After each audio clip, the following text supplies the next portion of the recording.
আজ আমরা নতুন ধরনের একটা চিকেনের রেসিপি নিয়ে এসেছি, স্মোকি চিকেন। তার জন্য আমরা রুটি করার এই জালিতে পেঁয়াজ, টমেটো, রসুন, লঙ্কা ওগুলোকে একটু সর্ষের তেল মাখিয়ে ভালো করে পুড়িয়ে নেব।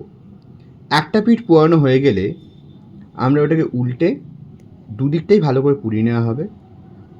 আমাদের এগুলোকে পোড়ানো হয়ে গেছে। এবার পেঁয়াজ, টমেটো, রসুন, লঙ্কা এগুলোকে 4 টুকরো করে কেটে একটা মিক্সার জারে নিয়ে একটা মিহি পেস্ট করে নেব। অন্য একটা পাত্রে অল্প একটু সর্ষের তেল এবং অনেকটা ঘি দিয়ে, কেন এই ঘিতেই রান্নাটা হবে, ওগুলো গরম হয়ে গেলে মাংসগুলোকে ওতে ছেড়ে দেবো। মাংসগুলো একটু ভাজা ভাজা হয়ে গেলে ওতে স্বাদ অনুসারে নুন, হলুদ গুঁড়ো, লঙ্কা গুঁড়ো আর কাশ্মীরি লঙ্কা গুঁড়ো দিয়ে আবার ভালো করে ভাজা হবে। এবার ওই পুড়িয়ে পেস্ট করে রাখাটা আমরা এই মাংসে দিয়ে দেবো।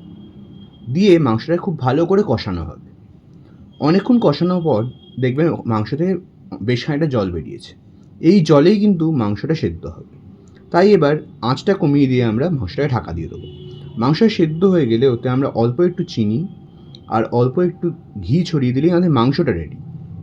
এবার একটা বাটিতে জ্বলন্ত কাঠকয়লা নিয়ে অল্প একটু ঘি দিয়ে দেবো। দিয়ে আমরা ওই পাত্রের ভেতর ওটাকে দিয়ে পাত্রটাকে ঢাকা দিয়ে দেবো, যাতে স্মোকি গন্ধটা আসে।